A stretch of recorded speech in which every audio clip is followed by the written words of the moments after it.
세상을 살아가다 보면 나를 긴장하게 만드는 순간들이 너무 많다는 것을 알 수 있다. 우리는 왜 긴장하면서 살아가야 하는가? 유명한 소설가 비키바움은 어릴 때 만난 노인에게 인생에서 가장 중요한 교훈을 배웠다. 넘어져서 무릎과 손에 상처를 입었을 때 한 노인이 그녀를 일으켜 주었다. 노인은 한때 서커스단의 광대였다. 노인은 그녀의 옷을 털어주면서 이렇게 말했다. 내가 다친 이유는 몸에서 힘을 빼는 법을 몰랐기 때문이란다. 너를 몹시 낡아서 쭈글쭈글한 양말이라고 생각해보렴. 그래야 긴장을 풀 수 있단다. 안녕하세요. 모르는 사이에 조금씩 마음의 양식이 스며드는 시나브로 책방입니다. 우리는 고된 삶 속에서 치열하게 살면서 그에 따른 긴장과 피로를 느낍니다. 대부분 하루 일과를 일에 몰두하며 그것에 에너지를 쏟기 때문입니다. 하지만 우리의 뇌는 12시간 이상 노동을 한 뒤에도 지치지 않습니다. 정신의학자들은 피로가 대부분 정신적, 감정적 태도에서 비롯된 것이라고 말합니다. 미국의 탁월한 정신의학자 에이브릴은 건강이 양호하며 앉아서 일하는 노동자들이 피곤한 이유는 100% 심리적 요인, 다시 말해 감정적 요인이라고 말합니다. 즉 우리가 피곤함을 느끼는 이유는 육체적인 것이 아니라 감정이 육체의 신경성 긴장을 유발하기 때문입니다. 우리가 긴장을 풀고 피로함을 해소하려면 어떻게 해야 할까요?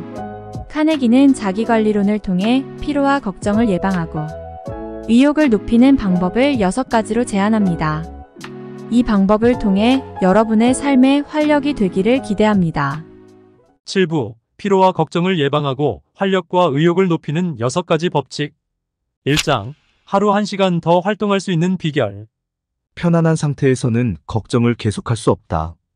따라서 피로와 걱정을 예방하는 규칙은 이것이다. 자주 쉬라. 피곤해지기 전에 쉬라.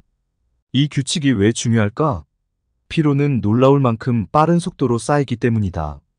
미 육군이 여러 번의 실험을 거쳐 발견한 사실이 있다. 아무리 군사훈련으로 몸이 다져진 젊은이라 해도 1시간에 10분씩은 군장을 벗고 쉬어야만 행군을 더 잘할 수 있고 더 오래 버틸 수 있다는 것이다. 그래서 모든 부대가 그렇게 하고 있다. 제2차 세계대전 중 윈스턴 처칠은 60대 후반에서 70대 초반의 나이로 몇 년 동안 하루 16시간씩 일하며 영국의 전쟁을 이끌었다. 경이로운 기록이다. 비결이 무엇이었을까? 그는 아침 11시까지 침대에서 보고서를 읽고 명령을 전하고 전화를 하고 중요한 회의를 주재했다. 점심을 먹은 뒤에는 1시간 동안 잤다. 저녁에도 8시에 식사를 하기 전까지 2시간 동안 잠을 잤다. 그는 피로를 풀지 않았다. 그럴 필요가 없었다. 피로를 예방했기 때문이다.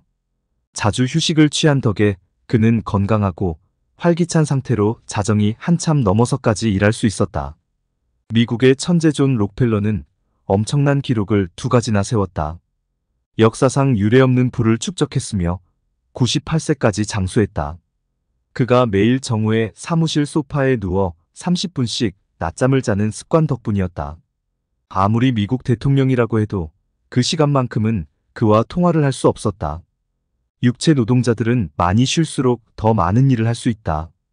프레더릭 테일러는 베들레헴 철강 회사에서 과학적 관리 엔지니어로 재직하며 이 사실을 증명했다.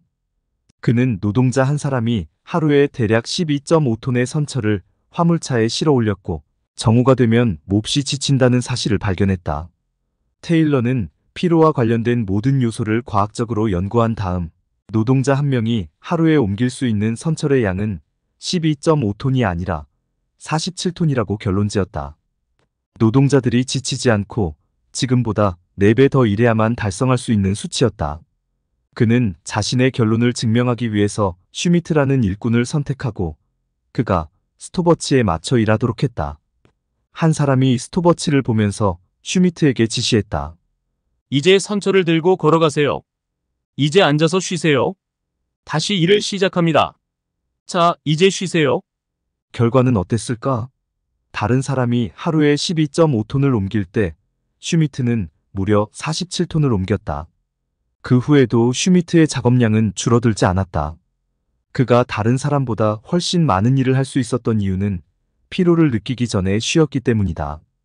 그는 1시간에 대략 26분을 일하고 34분을 쉬었다. 일하는 시간보다 쉬는 시간이 더 많았다. 하지만 그는 남보다 4배나 더 많이 일했다. 근거 없이 떠도는 말이라 생각하는가? 그렇다면 프레더릭 윈슬로우 테일러가 쓴 과학적 관리의 원칙에서 직접 확인해 보기 바란다. 다시 한번 말한다. 군대에서 하듯이 자주 휴식을 취하라. 우리 몸의 심장이 그렇게 하듯이 피곤하기 전에 미리 쉬라. 그러면 하루에 1시간씩 더 활동할 수 있다. 2장. 피로의 원인과 대처법. 놀랍고도 중요한 사실이 있다. 사람은 정신 노동만으로는 피곤해지지 않는다. 터무니없는 이야기로 들리는가? 하지만 몇 년 전 과학자들은 인간의 뇌가 피로에 대한 과학적 정의인 노동 능력 감소에 이르지 않은 채 얼마나 오랫동안 일할 수 있는지를 연구했고, 놀랍게도 뇌가 움직이는 동안 뇌를 통과하는 혈액에서 피로의 징후가 전혀 없다는 사실을 발견했다. 일용 근로자가 일을 하는 동안 정맥에서 혈액을 채취해 살펴보면 그 속에 피로 독소와 피로 물질이 가득할 것이다. 하지만 알베르트 아인슈타인의 뇌에서 혈액을 한 방울 채취해 살펴보면 하루 일과가 끝난 뒤에도 피로 독소를 전혀 발견하지 못할 것이다. 즉, 우리가 경험하는 피로는 대부분 정신적인 것이며 육체적이 아니라 감정적 요인 때문이다. 사무직 노동자들은 어떤 감정적 요인 때문에 피곤을 느끼는 것일까? 기쁨일까? 아니면 만족일까? 절대 아니다. 권태, 우라, 인정받지 못한다는 느낌, 자괴감, 서두름, 불안, 걱정 같은 것들이 그들을 탈진하게 하고 목표를 달성하지 못하게 하고 신경성 두통을 앓은 채 집으로 돌아가도록 하는 감정적 요인이다. 우리가 피곤한 이유는 감정이 육체의 신경성 긴장을 유발하기 때문이다. 메트로폴리탄 생명보험사는 피로에 대한 안내 전단에서 이렇게 지적했다. 잠을 푹 자고 충분히 쉬어도 풀리지 않는 피로는 고된 노동에서 비롯된 것이 아니다. 걱정과 긴장과 감정적 혼란이 피로의 주된 원인이다. 육체 노동 혹은 정신 노동 때문에 피로하다고 느낄 때도 사실은 이 세 가지가 주범인 경우가 많다. 긴장 상태의 근육은 열심히 일하고 있는 것이나 다름없다. 이완시켜라. 더 중요한 일을 하기 위해서 에너지를 아끼라. 당신이 지금 어디에 있든지 하던 일을 잠시 멈추고 점검해보자. 이 글을 읽으며 얼굴을 찌푸리고 있는가? 어깨를 잔뜩 구부리지는 않았는가? 얼굴 근육이 굳어있지는 않은가? 당신의 몸 전체가 편안하게 늘어져 있지 않다면 이 순간 당신의 신경과 근육은 긴장되어 있다. 당신은 지금도 신경성 긴장과 피로를 만들어내고 있는 셈이다. 정신노동을 하면서 이처럼 쓸데없이 긴장하는 이유는 무엇일까? 조슬리는 이렇게 말했다.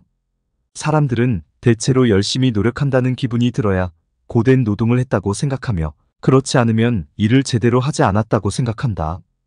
이게 가장 큰 문제다. 그래서 우리는 집중할 때 인상을 쓰고 어깨를 웅크린다. 자신의 근육에게 노력하는 자세를 보이라고 요구하는 것이다. 그래 봐야 뇌가 움직이는 데는 아무런 도움을 주지 못하면서도 말이다. 당신은 언제든 어디서든 쉴 수 있다. 다만 휴식을 취하기 위해 노력해서는 안 된다. 휴식한다는 것은 긴장과 노력이 전혀 없는 상태다.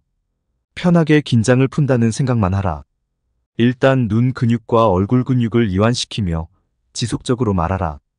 풀어라. 긴장 풀어라. 에너지가 당신의 얼굴 근육에서 몸의 중심으로 흘러가는 것을 느끼라. 자신이 아기처럼 긴장이 전혀 없는 상태라고 생각하라. 이것은 위대한 소프라노 갈리쿠르치가 사용했던 방법이기도 하다. 헬렌 잽슨이 공연 전에 그녀를 찾아가 보니 그녀는 의자에 앉아 모든 근육을 이완시키고 있었다. 입을 앙다물지 않아 아래턱이 축 늘어져 보일 정도였다고 한다. 정말 훌륭한 태도다. 이런 방법을 실천함으로써 그녀는 무대에 올라가기 전 긴장하지 않을 수 있었고 피로도 예방할 수 있었다. 3장. 가정주부가 피로를 풀고 젊게 사는 법. 보스턴 진료소의 주요 치료법은 마음속의 문제를 전부 털어놓는 것이었다. 수업 시간에는 그 외의 방법도 사용한다. 가정주부라면 누구나 집에서 해볼 수 있는 방법이다. 첫째, 기운을 푹 돋는 글을 모아둘 노트나 스크랩북을 마련하라. 여기에 개인적으로 마음에 들거나 용기를 주는 시, 짤막한 기도문 또는 다른 글에서 인용한 구절을 기록하라. 그러면 비 오는 날 오후 분위기가 가라앉을 때마다 거기서 우울한 감정을 없애줄 만한 비결을 찾아낼 수 있을 것이다. 보스턴 진료소를 찾은 환자들 중 많은 사람이 수년 동안 이 노트를 써왔다. 그들은 이 노트가 정신적인 활력소라고 말한다. 둘째, 다른 사람의 단점을 너무 오래 생각하지 말라. 당신의 남편에게도 부족한 점이 있기 마련이다. 수업에 참여했던 한 여성은 자신이 점점 남편을 구박하고 잔소리나 늘어놓으며 초췌한 모습의 아내가 되어간다는 생각을 하다가 남편이 죽으면 어떻게 하시겠습니까? 라는 질문을 받는 순간 완전히 다른 사람이 되었다고 했다. 그녀는 이 질문에 충격을 받고 당장 그 자리에 앉아서 남편의 장점을 정리해 보았다. 꽤나 긴 목록이 만들어졌다. 남편의 장점을 읽고 나면 내가 찾던 남자가 바로 남편이었음을 알게 될 것이다. 셋째, 이웃에게 관심을 가져라. 동네에서 함께 생활하는 이웃에게 우호적이고 적절한 관심을 보이라. 자신이 너무 배타적이어서 친구가 없다고 고민하던 여성은 본인이 만나는 사람들에 대한 이야기를 지어보라는 조언을 들었다. 그녀는 전차에서 본 사람들의 배경과 환경을 꾸며내고 그들의 삶은 어땠을까 상상했다. 어느새 그녀는 어디에서나 사람들과 대화를 나누게 되었으며 지금은 고통에서 벗어나 행복하고 매력적인 사람으로 살고 있다. 넷째, 오늘 잠자리에 들기 전에 내일 할 일에 대한 계획을 세우라. 보스턴 진료소 수업에 참석한 주부들 중 상당수가 끝없이 반복되는 집안일을 비롯해 이런저런 일들로 마음을 졸이고 시달린다. 집안일은 끝나는 법이 없다.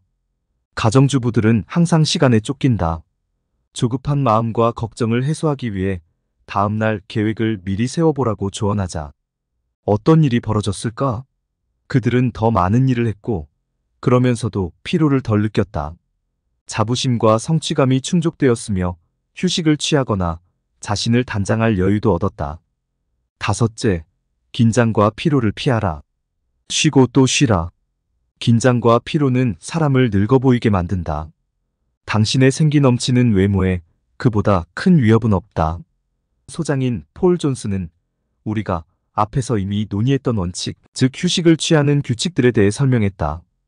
다른 사람과 함께 휴식을 취하는 실습을 10분 정도 하고 나자 그녀는 의자에 앉은 채 잠이 들 뻔했다고 한다. 몸의 이완을 그토록 강조한 이유가 무엇일까? 걱정을 덜어내려면 먼저 긴장을 풀어야 한다는 사실을 알고 있었기 때문이다. 사장, 피로와 걱정을 예방하는 4가지 업무 습관. 1. 당장 처리할 문제와 관계없는 서류는 전부 책상에서 치워라. 시카고엔 노스웨스턴 철도의 사장 롤런드 윌리엄스가 말했다. 책상에 온갖 서류를 높이 쌓아둔 사람은 당장 해야 할 일과 관련된 것만 남기고 책상을 정리하기만 해도 업무를 쉽고 정확하게 처리할 수 있다. 나는 이것을 굿하우스키핑이라고 부르는데 효율성을 향상시키는 가장 좋은 방법이다. 사업을 할 때도 질서가 가장 중요한 법칙이 되어야 한다. 하지만 현실은 어떠한가?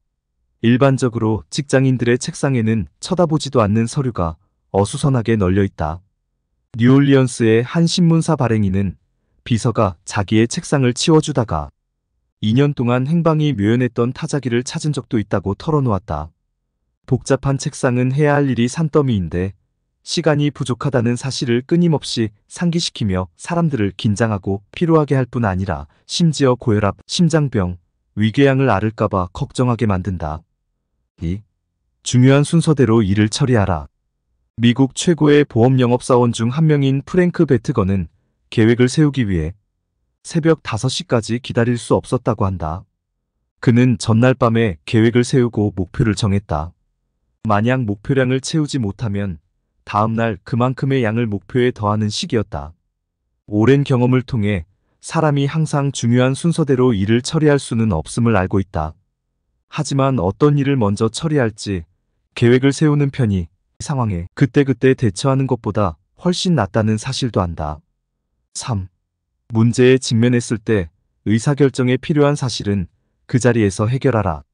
하웰은 내 강의를 들을 때 US 스틸의 이사로 재직하던 시절의 이야기를 들려주었다.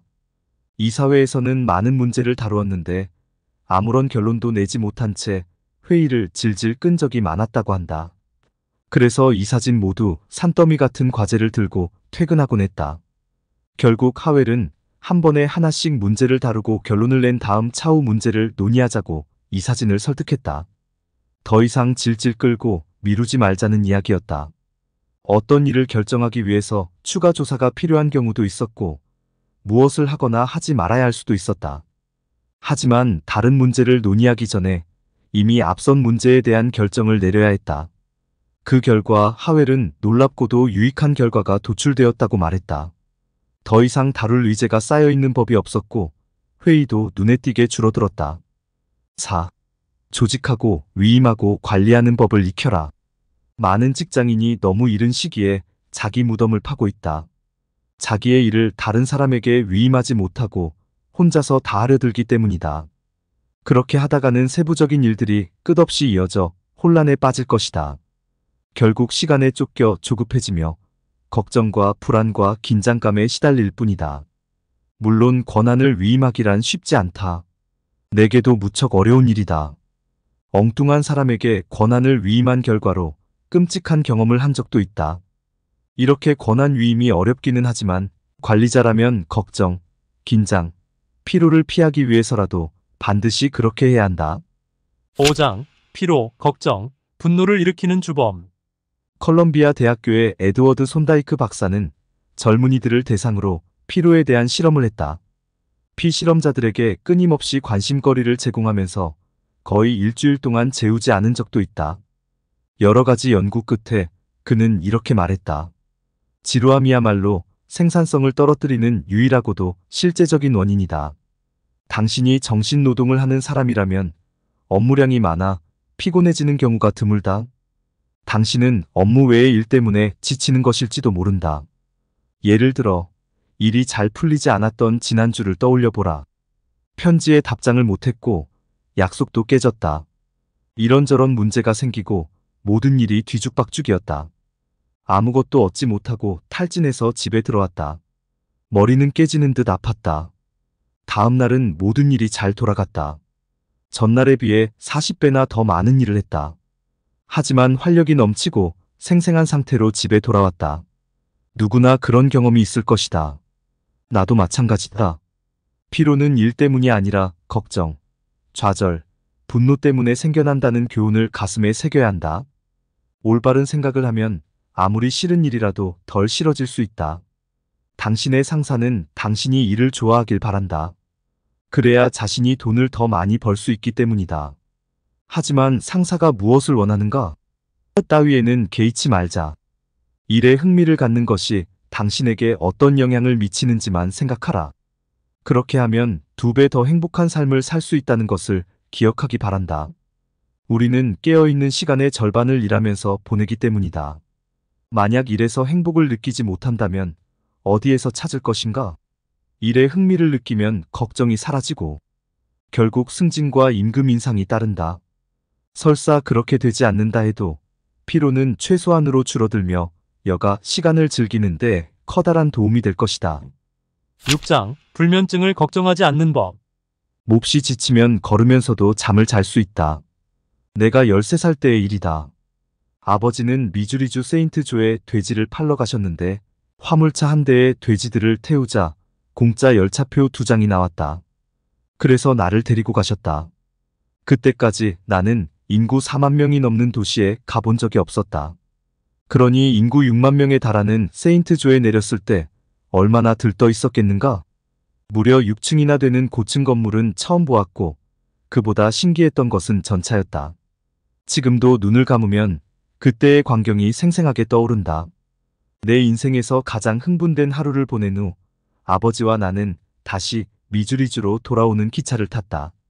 새벽 2시에 기차역에 도착해서 집까지 6km가 넘는 거리를 걸었다. 이제부터가 이야기의 요점이다. 나는 몹시 지친 나머지 걸으면서 잠이 들었고 꿈까지 꾸었다. 그 뒤로는 말을 타고 가는 동안 잠든 적도 있었다. 그러고도 지금까지 살아남아 이 이야기를 당신에게 들려주고 있다. 사람이 정말 피곤하면 아무리 천둥이 치고 전쟁의 공포와 위험에 사로잡힌 상황에서도 푹 잘 수 있다. 저명한 신경학자 포스터 케네디 박사가 들려준 이야기다. 그는 1918년 영국 제5부대가 후퇴하던 중 휴식 명령이 떨어지자마자 병사들이 그 자리에 쓰러져 혼수 상태에 빠진 것처럼 잠든 모습을 목격했다고 했다. 그가 손가락으로 눈꺼풀을 들어 올렸는데도 병사들은 깨지 않았다. 심지어 병사들의 동공이 위쪽으로 말려 올라가 있었다고 한다. 케네디 박사는 말했다. 그 후로 잠이 오지 않을 때마다 저는 눈동자를 위로 향하게 합니다. 그러면 얼마 지나지 않아 하품이 나고 졸음이 몰려들지요. 이것은 인간이 통제할 수 없는 자동적 반사입니다. 시카고 대학교의 너세니얼 클라이트먼 교수는 수면에 대한 연구를 누구보다 많이 한 사람으로 이 분야 최고의 전문가다. 그는 불면증 때문에 죽은 사람을 한 번도 본 적이 없다고 단언했다. 물론 불면증을 걱정하다 보면 기력이 쇠해서 질병에 걸려 죽을 수는 있다.